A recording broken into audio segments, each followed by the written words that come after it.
A plane spiraling out of control, the captain unconscious, systems falling, until a 6-year-old black girl steps into the cockpit and calmly does what no one else could. No panic, no hesitation, just precision, focus, and something that felt like a miracle. But was it? This heartwarming story will leave you questioning everything you thought you knew about courage. If you're watching this right now, maybe late at night or on your break, where in the world are you tuning in from? Let us know below. And if this story stays with you, give it a like and subscribe for more. At an altitude of 15,000 feet, the sky had turned into a battlefield. The massive commercial aircraft, Aeroflight 712, groaned under the strain of brutal winds and electrical turbulence, its metal skin trembling with each shudder. Outside the cockpit windows, streaks of lightning tore through the darkness like jagged scars, illuminating thick storm clouds that churned like an angry sea. Inside, the atmosphere was suffocating, tense, disoriented, loud. A sharp burst of static cracked through the headset, followed by the strained voice of an air traffic controller. Aeroflight 712, do you copy? The transmission was laced with urgency and barely audible over the roar of the engines and the growing storm. In the cockpit, First Officer Nick Christopher, barely past his 27th birthday, was hunched over the controls, eyes wide, jaw clenched. He shouted into the intercom with rising panic, his voice fighting to remain steady. Mayday, mayday! Aeroflight 712, we've lost primary flight control. Systems are glitching. Captain Hayes is down. Repeat, the captain is unconscious. Suddenly, a deafening thunderclap exploded just outside the reinforced glass, followed by a violent jolt that slammed the plane hard to port. The aircraft groaned in protest, tilting sharply left, overhead panels rattling as if the plane itself were crying out. The cockpit bathed in an eerie, pulsing red as stall warnings screamed across the instrument panel. Monitors flickered, casting wild shadows across the cramped space, then dimmed, only to surge back with a sickening electrical hiss. Nick's hands tightened around the control yoke, his knuckles white, sweat glistening on his brow and trickling down his temple. Every breath came ragged, as if the oxygen itself had thinned. His heart thudded like a war drum inside his chest, and his gaze flicked across the array of gauges, most dead, a few blinking erratically. No pitch, no reliable heading, no hydraulic pressure. Hydraulics are failing, he whispered under his breath, the words nearly lost in the noise. Then louder, desperate now. I'm trying manual override. Behind him, Captain Hayes slumped motionless against the side console, his head tilted at a dangerous angle. A thin line of blood traced down from his temple, where his skull had collided with the sharp corner of the instrument panel during an earlier burst of turbulence. His breathing was shallow, still alive, but out cold. The sight made Nick's stomach lurch. This was only his third commercial flight as a co-pilot. He had spent hundreds of hours in a simulator, practiced emergency protocols by the book, memorized checklist after checklist, but none of it had prepared him for this. Not the chaos, not the noise, not the smell of burning electronics or the surreal red glow of failure alarms, not the overwhelming sense of being utterly alone. 30,000 pounds of metal plunging through the sky under his hands. This can't be real, he murmured, his voice trembling, the words barely audible. Then he snapped. I need direction. What's the alternate landing plan? There was silence on the radio for a breathless moment. The cockpit seemed suspended in stillness, just for that instant, except for the altimeter, which spun wildly, the needle diving as the aircraft descended fast from 15,000 feet. Then the controller's voice returned, calm but weighted. Try rerouting to secondary autopilot. If unresponsive, you'll need to regain control manually. Do what you were trained for, son. Nick closed his eyes for the briefest second, his lashes damp, lips pressed tight together. He was trying to force clarity, to steady the chaos inside his mind the way a dam tries to hold back a flood, but it was like trying to stop a hurricane with a coffee filter. His hand hovered over the switch. Manual override. His breath caught in his throat. He opened his eyes. The sky outside was pure fury. The cockpit?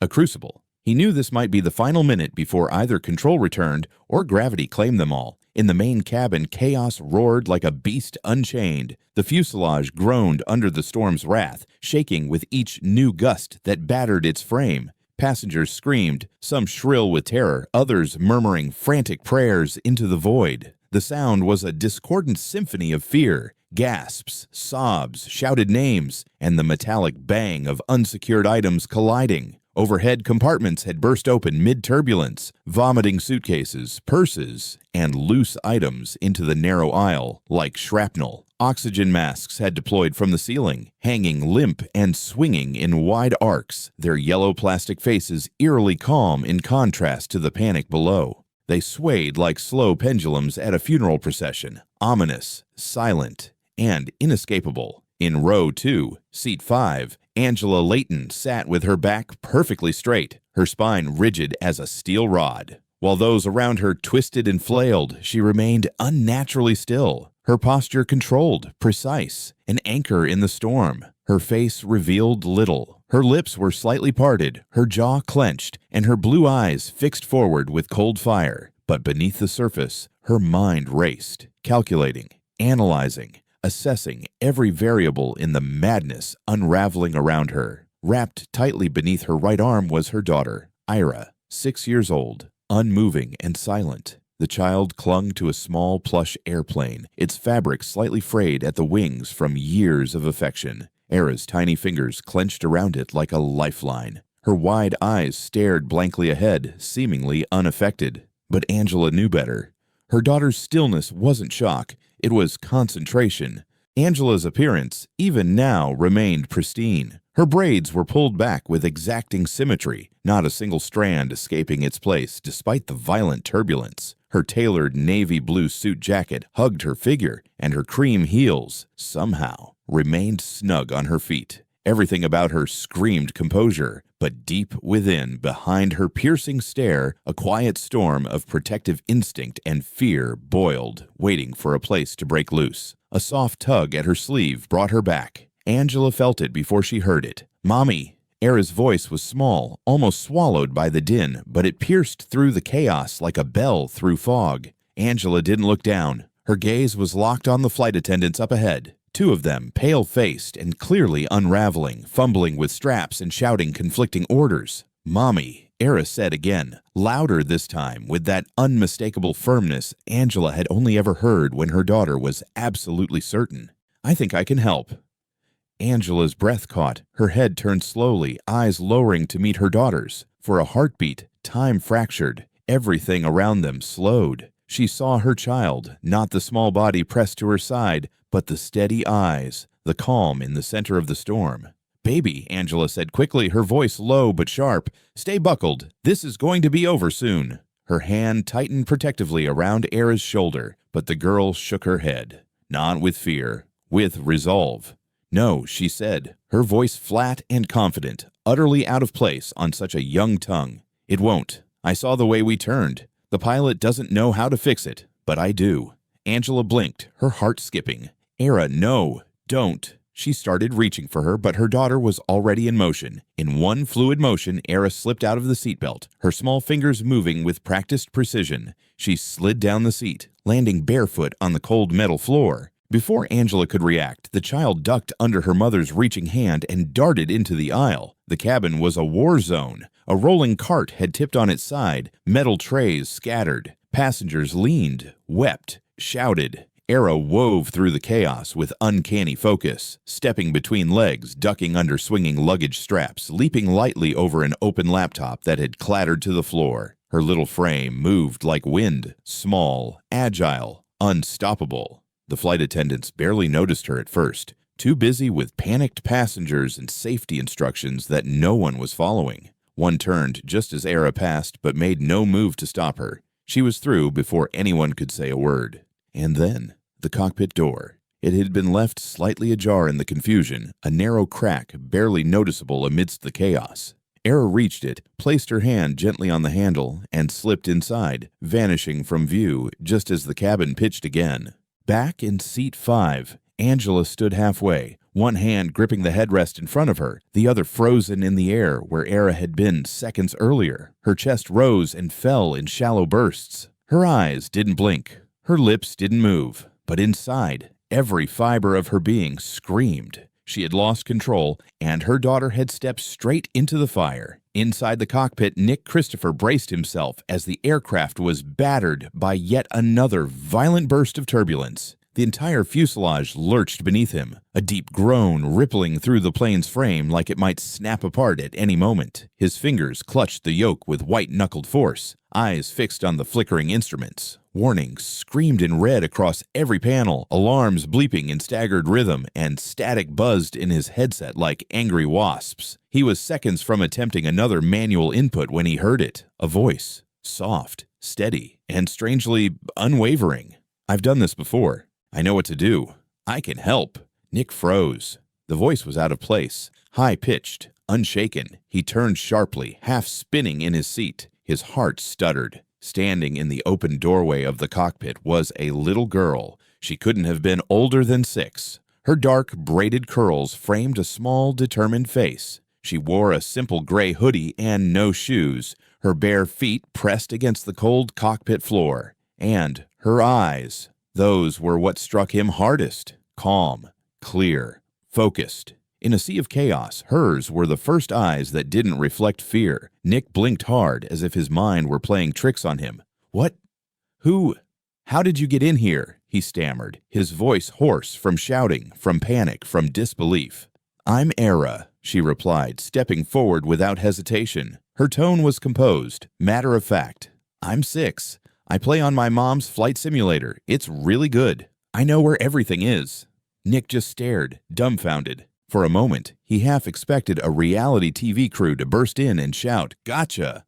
But the shaking cockpit, the limp form of Captain Hayes still slumped to the right, and the shrieking stall warnings told him otherwise. This was no joke, no illusion. The fear clawing at his chest didn't lie. Era pointed to the secondary control panel on the left, her small hand steady. "I know the system," she said confidently. "You can't recover from the stall unless you shift the aileron manually and reduce throttle. That panel, right there." Nick hesitated. His brain screamed at him to dismiss this. She was a child. She shouldn't be here. This was a Boeing, not a backyard game. But still, something in her tone cut through the chaos, grounding him.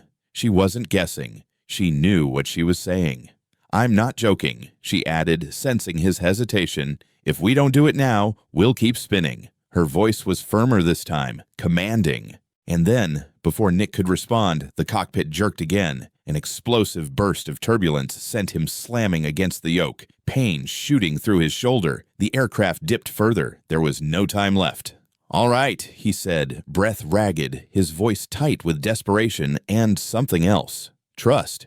Show me." He shifted aside just enough for her to climb forward. Era moved quickly, slipping into the captain's seat with an agility far beyond her age. Her tiny hands moved with shocking confidence, fingertips brushing the panel with the care of someone who had done it dozens, hundreds of times before. "Throttle to 30%, she instructed, eyes scanning the controls. "No more. You need to stabilize the angle of attack first. Trim reset. Here. No. A little to the left."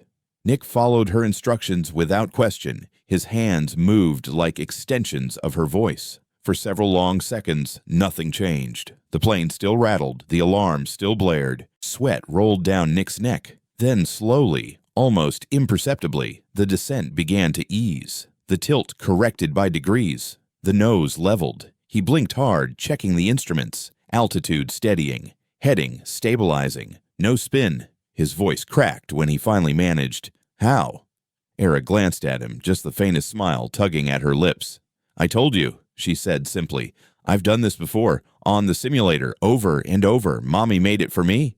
Nick stared at her, utterly speechless. A 6-year-old girl had just helped correct a mid-air stall in an emergency situation. Not out of luck, but out of knowledge, muscle memory, calm instinct. He didn't know what stunned him more. The fact that she had done it, or that he had listened. Nick Christopher exhaled sharply, his breath shaky, the last traces of adrenaline still surging through his veins like an aftershock. His hands hovered just above the control panel, fingers trembling slightly as the aircraft responded, finally, blessedly, to the coordinated adjustments. The cockpit still buzzed with residual alerts, red indicators flashing rhythmically like a heartbeat refusing to calm.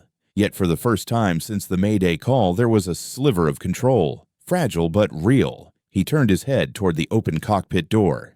Now it was crowded. 2 flight attendants stood frozen in place, their faces pale with disbelief. Just behind them, an air marshal loomed silently, mouth parted, eyes locked on the sight before him. A tiny girl seated in the captain's chair, feet dangling well above the floor, her hands confidently skimming the console like she belonged there, like she had always been meant to be there. But Era Layton paid them no mind. Her expression was all focus, composed, clear. "We need to radio the tower," she said softly, but with the unmistakable cadence of someone issuing a flight command.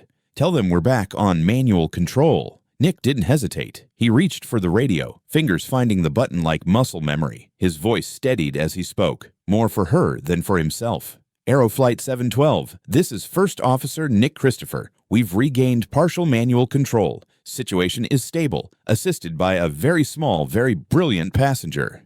There was a pause on the other end. Then static crackled, followed by a confused, stunned voice. "Say again." Nick let a small, dry chuckle escape. Barely more than a breath, but it was the closest thing to relief he'd felt in what seemed like hours. It wasn't over, not yet, but something had shifted. "Just get us a runway," he replied quietly, with a glance toward Era. "She'll guide me the rest of the way." The little girl nodded solemnly, her chin lifting with calm authority. She didn't smile. Not yet. She was still working.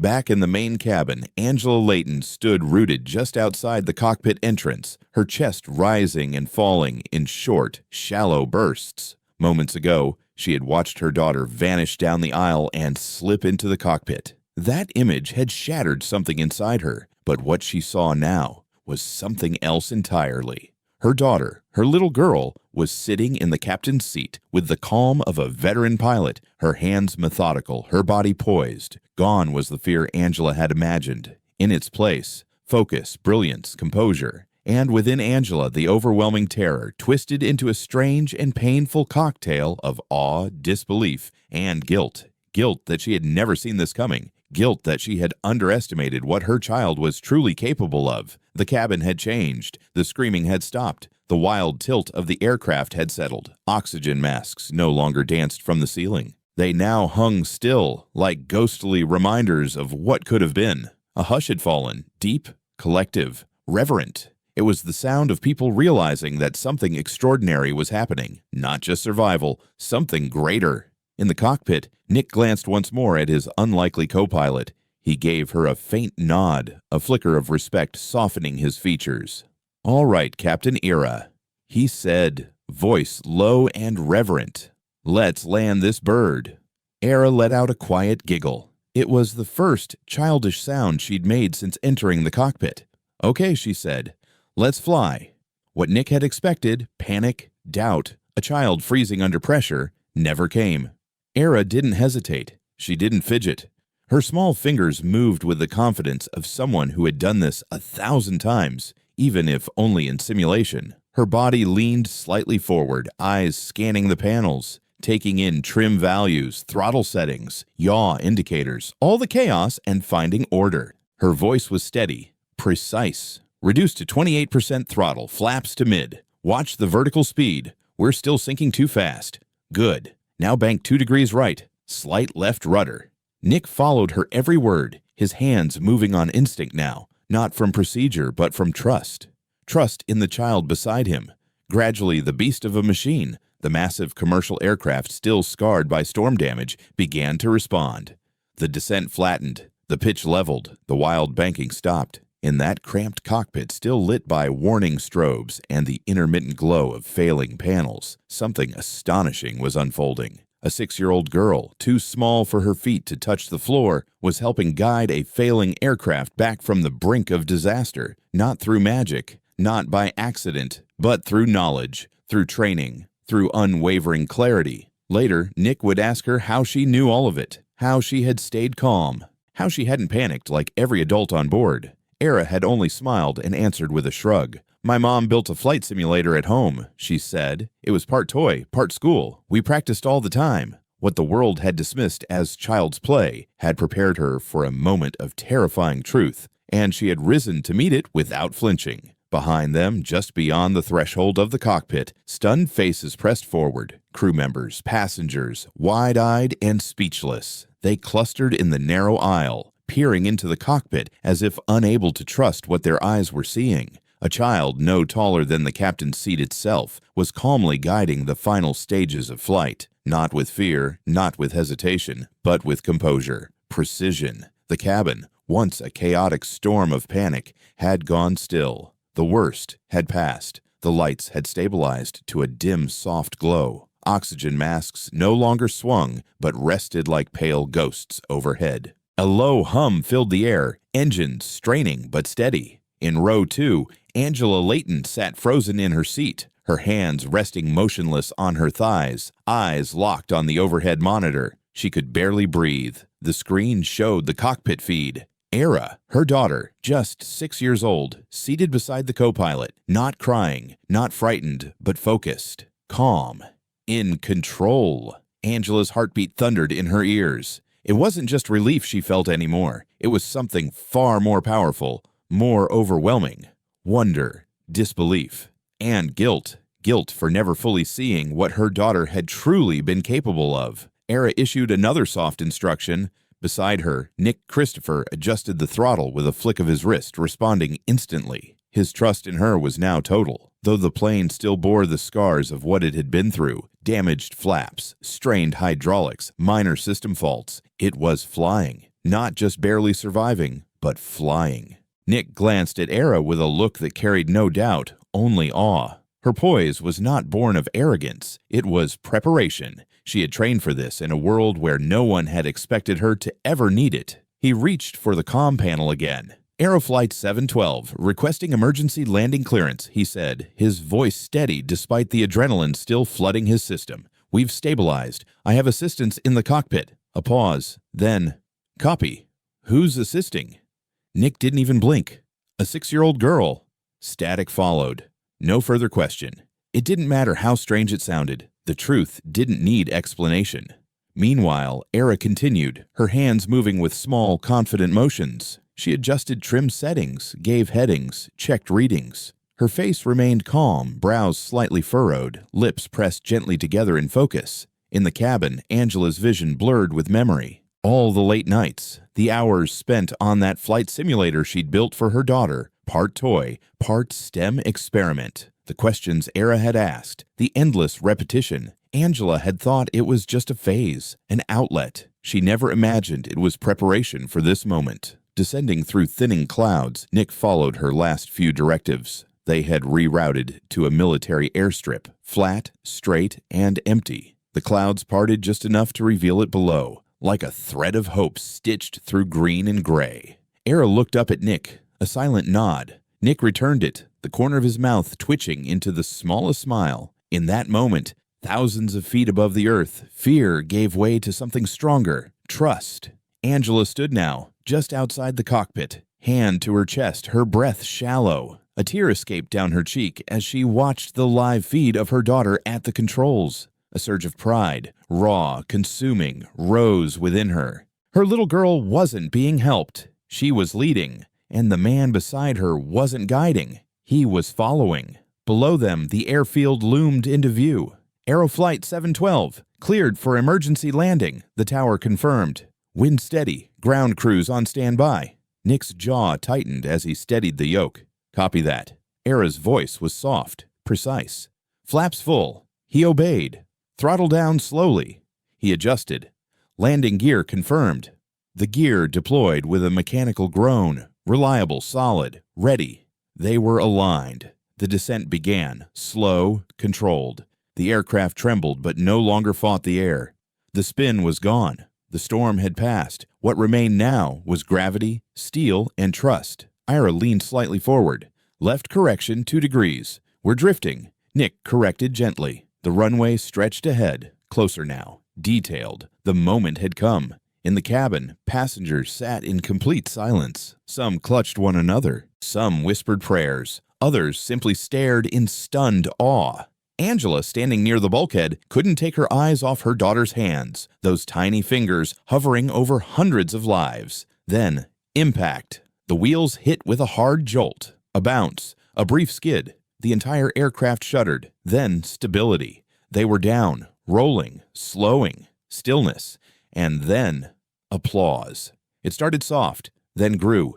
Cheers, gasps, sobs of relief, laughter, the sound of life resuming after holding its breath. Nick exhaled sharply, slumping back in his seat. His hands trembled slightly, but he was smiling now, wide, grateful, disbelieving. Era turned to him, eyes bright.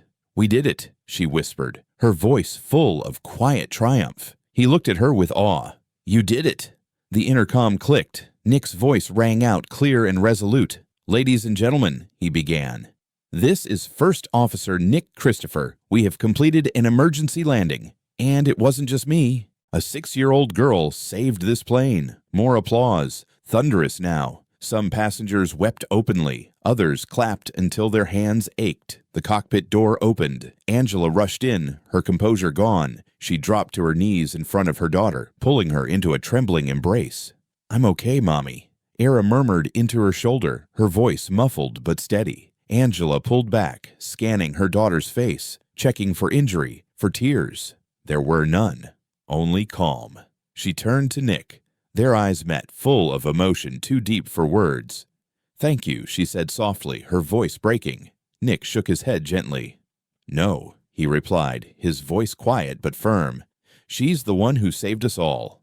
Outside, emergency crews surrounded the aircraft. Passengers began to disembark, shaken but safe. The tarmac buzzed with flashing lights, camera shutters, and murmurs growing into shouts. "That girl," someone said, pointing toward the cockpit. "She was flying. That little girl saved us." Nick stood back as Angela took Era's hand. They began walking slowly toward the exit. Era glanced back once. Nick raised 2 fingers in salute. She smiled and waved. History had just been made. The airstrip had quieted to a low mechanical hum, the echo of emergency still clinging faintly to the atmosphere, but fading with every minute. Flashing lights pulsed in the distance, painting streaks of red and white across the runway as emergency vehicles idled nearby. The storm had passed, both in the sky and in the hearts of those on board. The chaos was behind them now. Paramedics stood by the aircraft, their jackets rustling in the wind, prepared, but no longer rushing. The adrenaline of disaster had given way to order. The passengers were safe. The press had been held behind a temporary barrier, for now. The world wanted answers, wanted a headline, but none of that mattered to Nick Christopher. He stepped off the aircraft slowly, moving past the flashing camera lenses and murmurs of reporters like a man underwater, untouched by the noise, unaffected by the spectacle. His gaze scanned the surroundings, searching for only one thing, and then he saw them.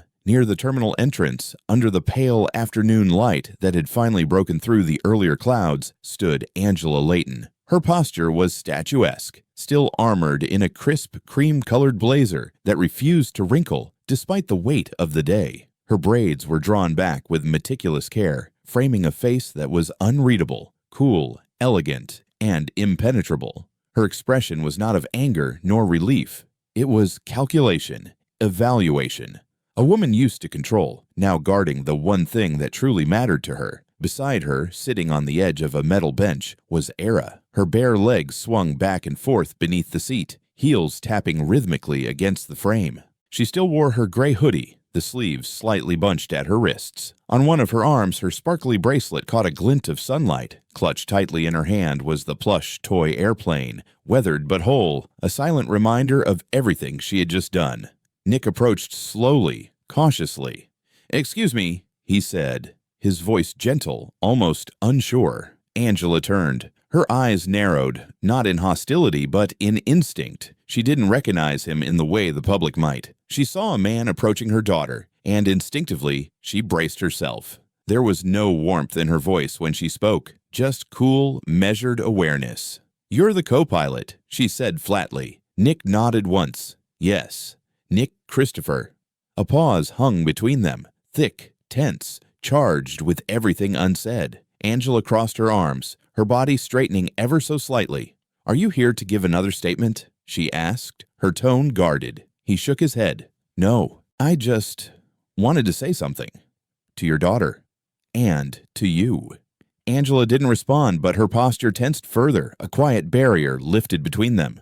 "She's tired," she said, not unkindly, but with steel behind the words. "I won't keep her long," Nick promised. Before Angela could reply, Era had already noticed him. She looked up, her eyes lighting instantly. "Nick!" she called, hopping off the bench with a burst of joy. She ran to him without hesitation, throwing her arms around his waist, hugging him with complete trust. He knelt to meet her, wrapping her gently in his arms. His voice was low, warm. "I knew you'd come," she said against his shoulder. He smiled, resting his chin briefly atop her head. "I told you we'd fly again." They separated with ease. Era returned to her mother's side, slipping back into place without a word. Angela said nothing at first. She didn't pull Era away. She simply watched. Then Nick turned to face her again. "I'm not here to take credit for anything," he said, sincerity woven into every syllable. "I just needed you to know. I didn't save that plane. Your daughter did." Angela blinked, but didn't speak. "She told me what to do." Nick continued. "I was just her hands. I followed her lead. The calm she had, the certainty. I've never seen anything like it, not from any adult I've ever flown with." Angela's eyes flickered. Something softened, barely. She looked at him longer this time, as if truly seeing him, not just assessing him. Her gaze shifted toward Era, who had crouched near a patch of overgrown grass by the curb, gently tracing shapes into the dirt with her finger. "No cameras?" Angela asked finally, her voice lower now, more honest. Nick shook his head. "Not my thing." "And you don't want credit." His lips tugged into a faint, almost wistful smile. "It was never mine to take." That was the moment something changed. Angela's lips parted slightly. Her guard cracked, just enough. For the first time, she looked through him, not around him. "I don't know many men who would say that," she murmured. "I'm not most men," he answered quietly. Another silence, but this one was softer, familiar, safe. And then Era stood again, skipping back over with ease. She reached up and wrapped one arm around Nick's waist and the other around Angela's. "Can we all go get ice cream now?" she asked brightly. Nick let out a quiet laugh. Angela blinked once, stunned, then slowly turned to her daughter, then to Nick. And finally, she smiled. Not a practiced, polite smile, a real one. Warm, reluctant, but alive. It was the first time in a very long time she had let a smile come freely. She looked at Nick again, and in that glance, something passed between them. Not romance, not yet, but something perhaps more rare. Understanding. A truce. An invitation, a shared breath in a world that had almost shattered. And from that moment forward, Nick didn't disappear. He didn't chase the spotlight. He didn't seek interviews or bask in the story that had already gone global, but he showed up. Quietly, consistently. 2 days later, he returned with a gift. A small model airplane and a shy smile. "I figured she earned her wings," he said, placing the miniature jet in Era's palm. From that day on, he became part of their rhythm. Sometimes he stayed for dinner. Sometimes he helped fix the leaky kitchen faucet or unclog a stubborn window. Sometimes he just sat on the porch, book in hand, while Era drew chalk airplanes across the pavement. Engines, wings, landing gear, and all. And Angela, she never asked why he kept coming back, because deep down she already knew.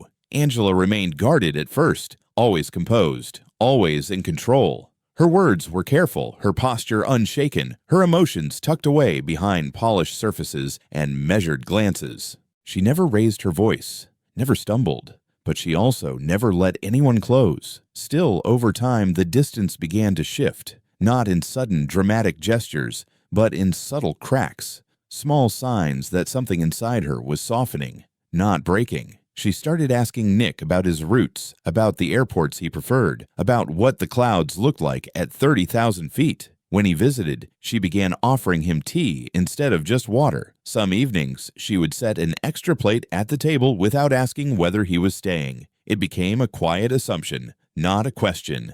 Era, of course, adored him. To her, Nick wasn't just the man who helped land the plane. He was the one who made silly airplane noises, who helped her reassemble a plastic jet with 3 missing pieces and no instructions. He read to her at bedtime, always using voices. Once he built a makeshift simulator out of cardboard, duct tape, and 2 old tablet screens. It didn't function, but it made her laugh until she fell over. One evening, after Era had gone to bed and the house was hushed, Angela lingered in the kitchen. A single lamp cast warm light over the counter. She stood at the island with a glass of wine in her hand, her fingers slowly tracing the rim, round and round, as if trying to find something she couldn't say out loud.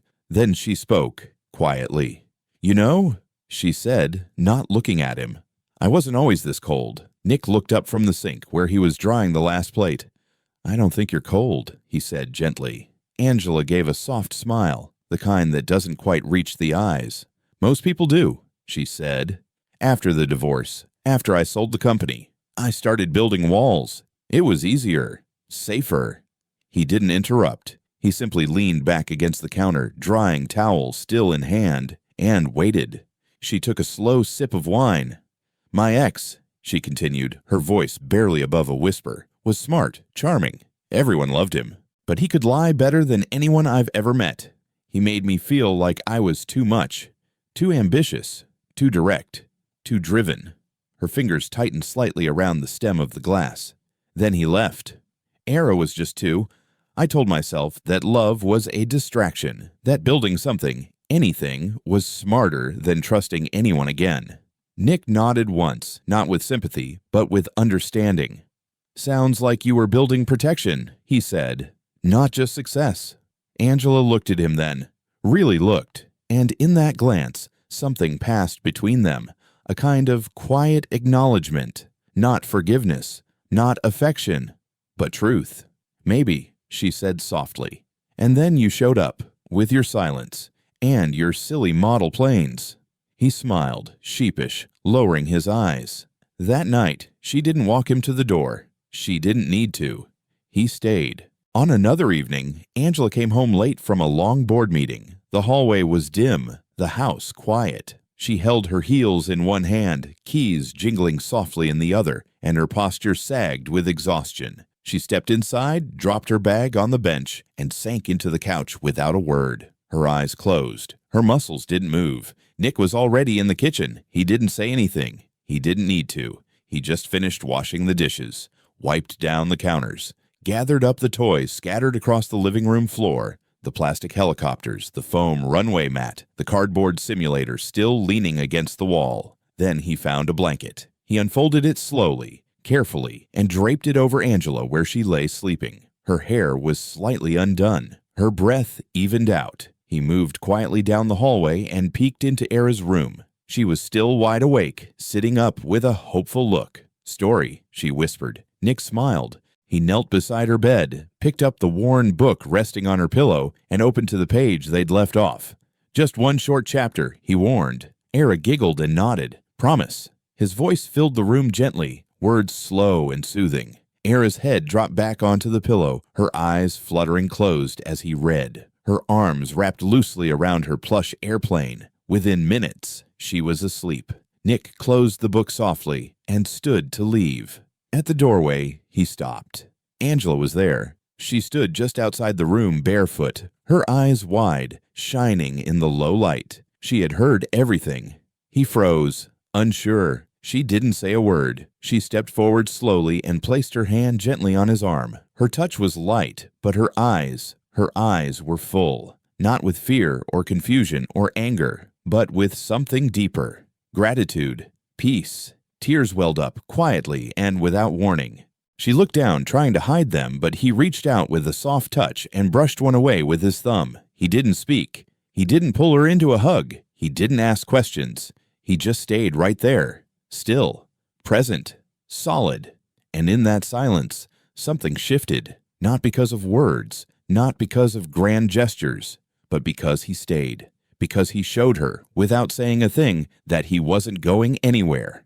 The story of Aeroflight 712 exploded within hours. Clips taken from inside the cabin, some shaky, some tearful, began circulating across every social media platform. Passengers shared their accounts in interviews, voices still shaken by what they'd witnessed. News anchors marveled at the details. A 6-year-old girl helping land a commercial airliner. It sounded like fiction, but it wasn't. Within a day, the headlines arrived in waves. Words like miracle, hero, and unbelievable splashed across front pages and scroll feeds. Video edits with dramatic music began going viral. Reaction channels filmed themselves crying. Hashtags like Captain Era and 6-year-old saves flight flooded timelines worldwide. At first, the tone was admiration, pure awe.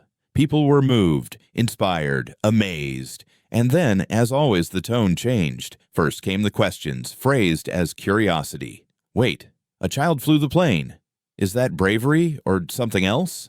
Where were the adults? Then came the commentary. Aviation experts appeared on talk shows. Pundits debated safety protocol. One clip featured a host laughing and asking, "Is the FAA outsourcing to kindergartners now?"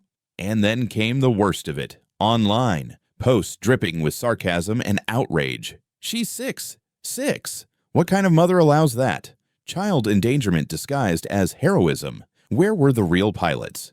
Mother should be charged, not celebrated. Memes circulated with mocking captions. Anonymous profiles unleashed venom. The praise faded. The backlash sharpened. The story had flipped, and now it wanted blood. Angela Layton read all of it. Every headline, every post, every cruel, cutting comment. At first, she told herself not to react. She reminded herself what Era had done, that her daughter had been brave, brilliant, calm under pressure. She tried to stay proud, tried to hold Era tight and trust the world to understand.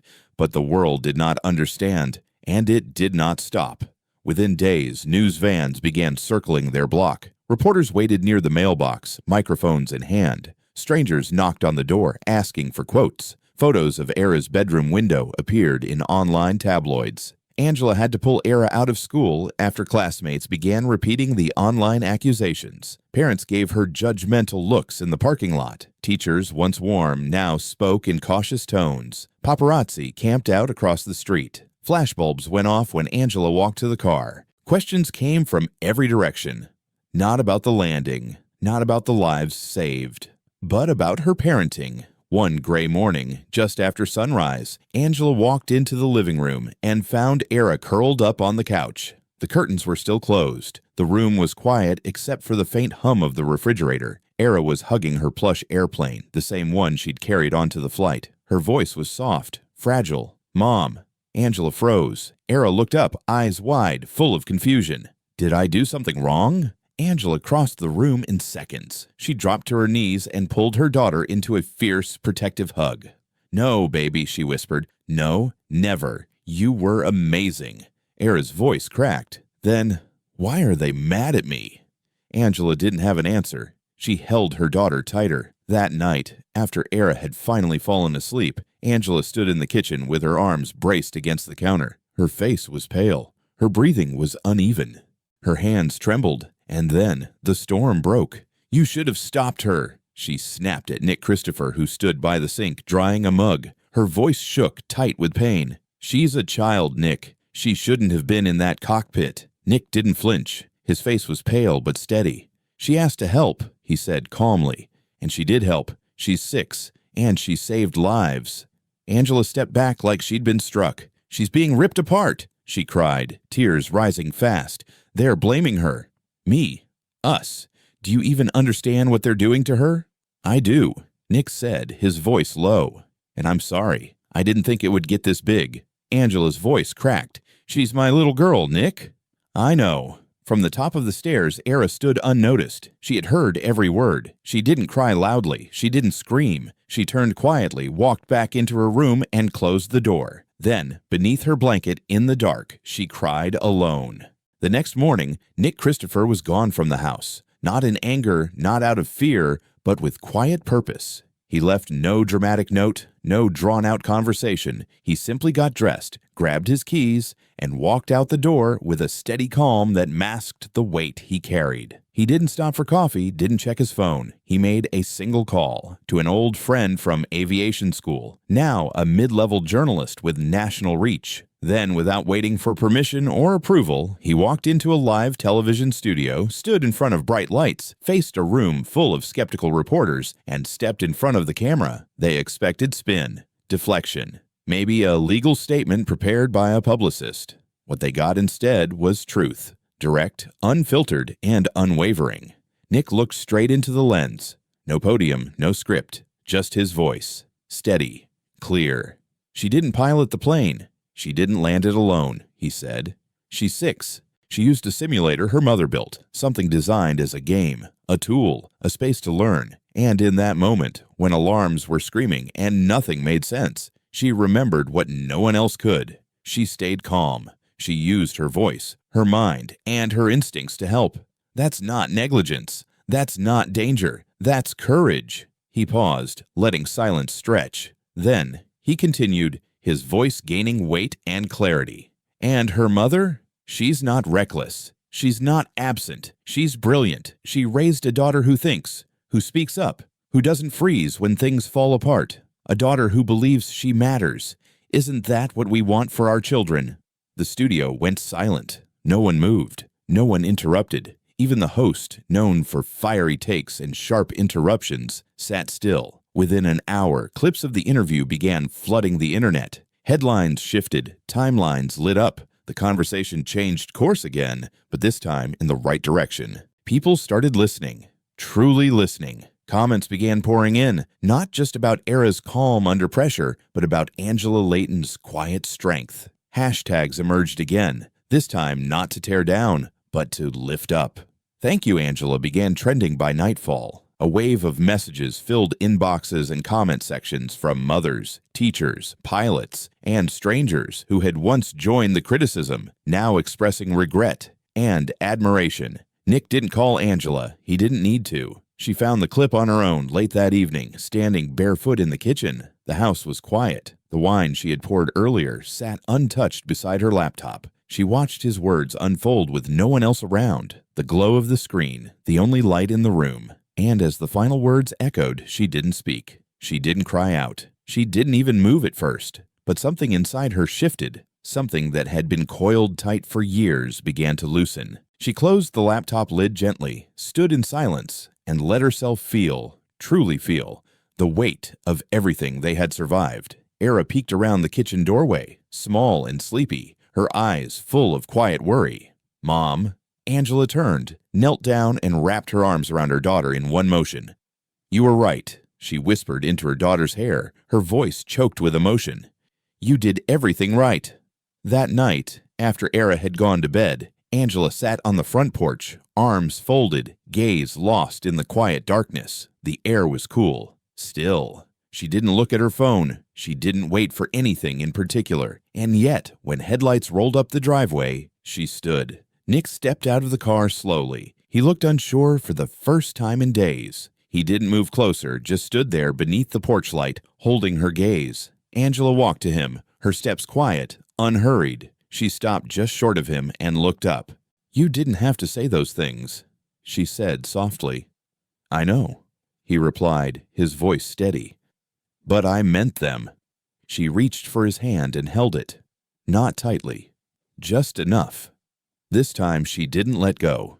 The weeks that followed were quieter. The chaos that had once swallowed their lives began to fade. News cycles moved on, as they always do. Political drama took center stage again. A celebrity scandal trended for days. A blizzard hit the Northeast and knocked the flight story off the homepage. The world, as it always does, forgot.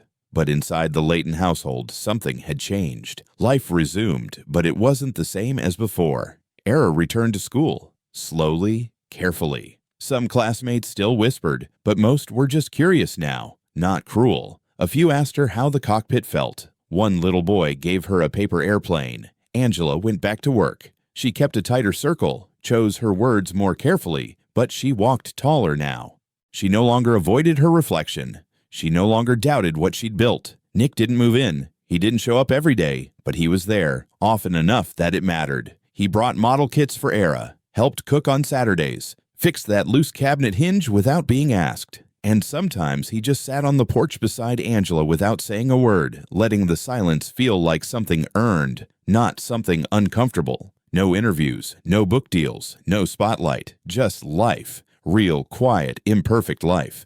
And in that space, without noise or pressure, something steady took root. Something built not on drama or headlines, but on shared trust, shared truth, and a 6-year-old girl who had once looked fear in the face and helped the world remember what courage really looks like. And then the news came, not with drama or ceremony, but through a quiet message on Angela Layton's phone screen. Nick Christopher had been reassigned, a new international route, longer flights, rotations that would take him across oceans and keep him away for months at a time. It was the kind of assignment most young pilots worked years to earn, the kind that promised career growth, higher pay, and prestige. But when Angela read his text, just 6 simple words, "Leaving in 5 days, I'll stop by," she didn't feel proud. She didn't smile. She didn't even flinch. She just stared at the message, reading it twice, then again, her face still unreadable. The phone stayed in her hand for a moment longer before she placed it quietly on the kitchen counter. Her hands didn't shake. Her shoulders didn't drop, but something inside her chest pulled tight, sharp, and silent. She didn't reply. The evening before his departure, they sat together on the porch in that same familiar quiet. The air was crisp, tinged with the early edge of fall. Overhead, the sky stretched wide and deep, the stars scattered like pinpricks of light across dark velvet. The only sounds were the gentle creak of the porch swing and the distant hum of crickets. Ira Layton ran barefoot through the yard, chasing fireflies with a mason jar, her laughter cutting through the night air like music. She spun in circles, her sparkly bracelet catching the porch light each time she twirled. Angela sat with a woven blanket draped over her legs, her eyes following her daughter, holding on to that sound, that moment. Nick sat beside her, his elbows resting on his knees, watching the same little girl, the same fireflies, the same sky. For a long time, neither of them spoke. Then Angela broke the silence, her voice soft, like the flicker of a candle in the dark. "When are you coming back?" Nick exhaled slowly, the kind of breath that carries more weight than words. "I don't know," he said after a pause. "Maybe a few months." Angela nodded, her eyes fixed on the yard. Her fingers gripped the edge of her sweater sleeve, twisting it slowly, almost unconsciously, until the fabric stretched taut and her knuckles turned pale. But when she turned to look at him, there was no bitterness in her eyes, no anger, not even sorrow. What she showed him was something quieter, stronger, a kind of calm only earned by surviving too many goodbyes and still choosing to stay open. Her voice, when she spoke again, was firm, not loud, not emotional, just real. "Don't forget," she said. "There's someone here who will always be waiting."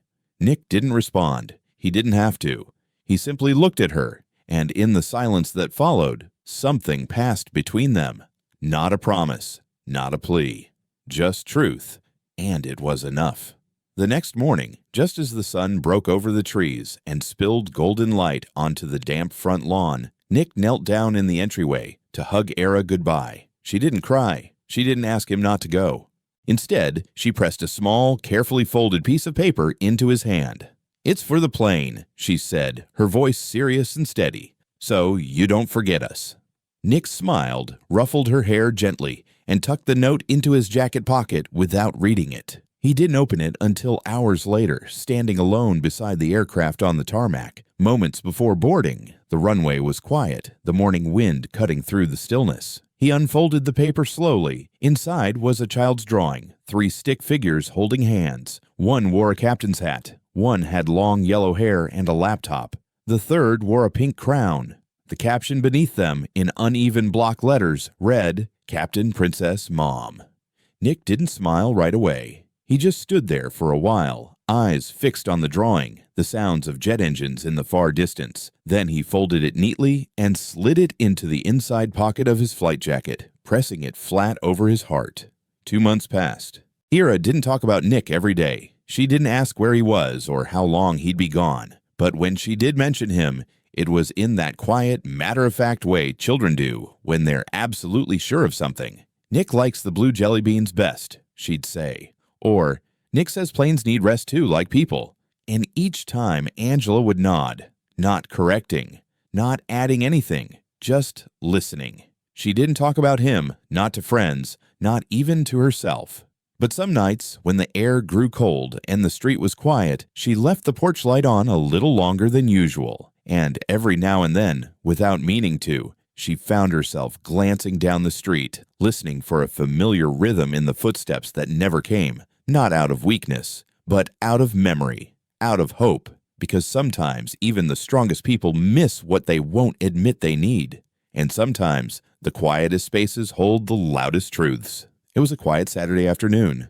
Outside, the trees swayed gently in the breeze, casting shifting shadows on the porch as soft sunlight filtered through the leaves. Inside, the house was still. No music, no voices, just the faint ticking of the wall clock and the occasional creak of old wood settling. Then came a knock. Not rushed, not forceful, just steady. Angela Layton opened the front door, hand still on the knob as it swung inward. There he stood, Nick Christopher, wind-blown, sun-touched, travel-worn. His shirt was a little wrinkled, his shoulders carried miles, and his eyes looked tired. But beneath all of that, under the fatigue and the silence, there was something else. A look of certainty, of quiet purpose. He didn't say a word. He just smiled. Angela blinked once, surprised, but her face softened instantly. Her lips curved into a slow, genuine smile. Small, but real. Behind her, a sound broke through the calm.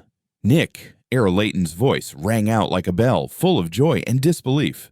She came running from the living room, socks skidding on hardwood, and launched herself into his arms before he could take a single step inside. He caught her with ease, laughing as she wrapped herself around his torso like she never wanted to let go. Angela leaned against the doorframe, arms crossed over her chest, a familiar light in her eyes. Her voice was calm, controlled, but her eyes shimmered with unspoken emotion. "You're late." Nick gave a sheepish shrug, grinning. "Turbulence." She let out a soft chuckle, stepping aside, holding the door open for him without another word. "Welcome home."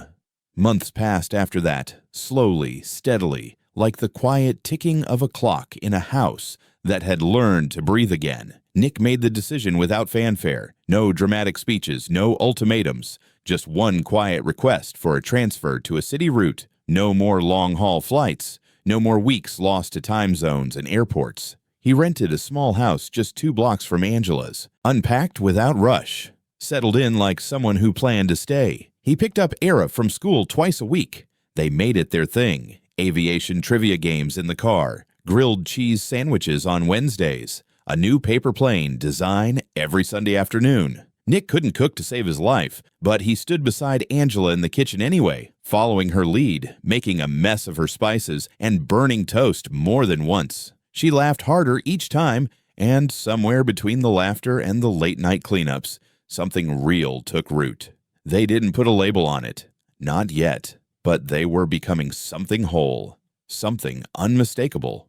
One weekday morning, Ara burst through the front door after school, her backpack half unzipped, a crumpled sheet of paper in her hand. "Mommy, look!" Angela took the form from her daughter's hand, eyebrows raised as she read the top line. It was an invitation, Ara's parent-teacher conference notice. Her eyes drifted to the bottom, and there it was. In the space marked parent or guardian, someone had printed in neat block letters, "Nick Christopher."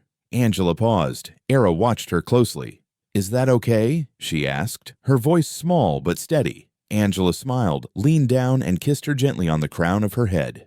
"It's perfect," she whispered. She never changed it. Over time, Angela allowed herself to be different around him, softer in the moments that used to scare her, quieter when silence felt safe. She reached for his hand at the grocery store without thinking, and when someone saw and smiled, she didn't let go.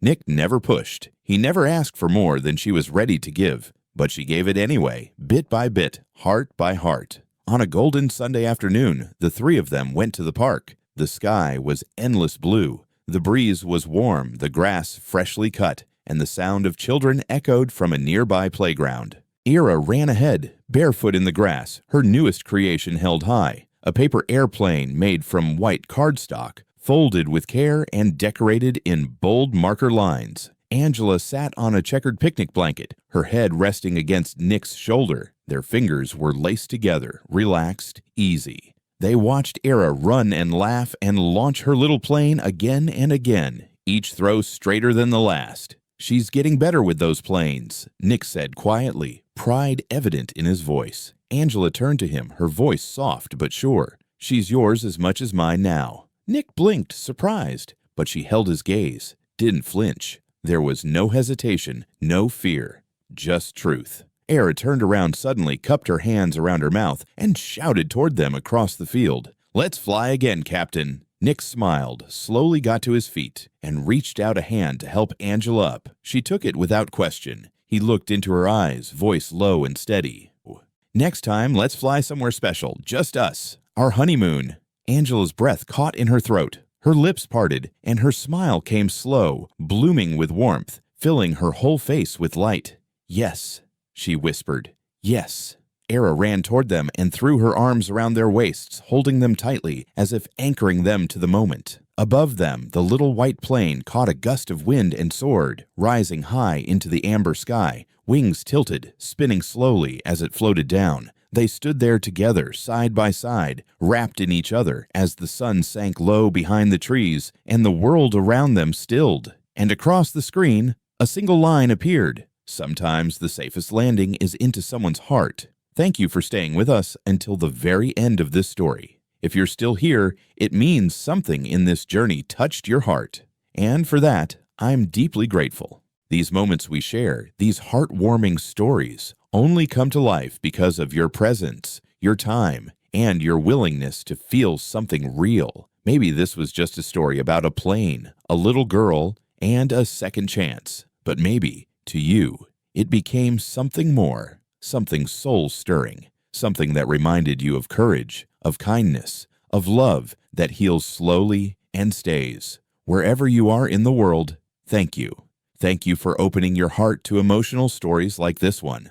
I would love to know, where are you watching from? Share with me in the comments. I read everyone, and if this story meant something to you, even in the smallest way, consider leaving a like, subscribing, or simply sharing it with someone who needs a little hope today. Your support helps us keep telling these touching stories, the kind that make us feel more human. We're just getting started. Until next time, take care, be gentle with yourself, and I'll see you in the next story. Join us to share meaningful stories by hitting the like and subscribe buttons. Don't forget to turn on the notification bell to start your day with profound lessons and heartfelt empathy.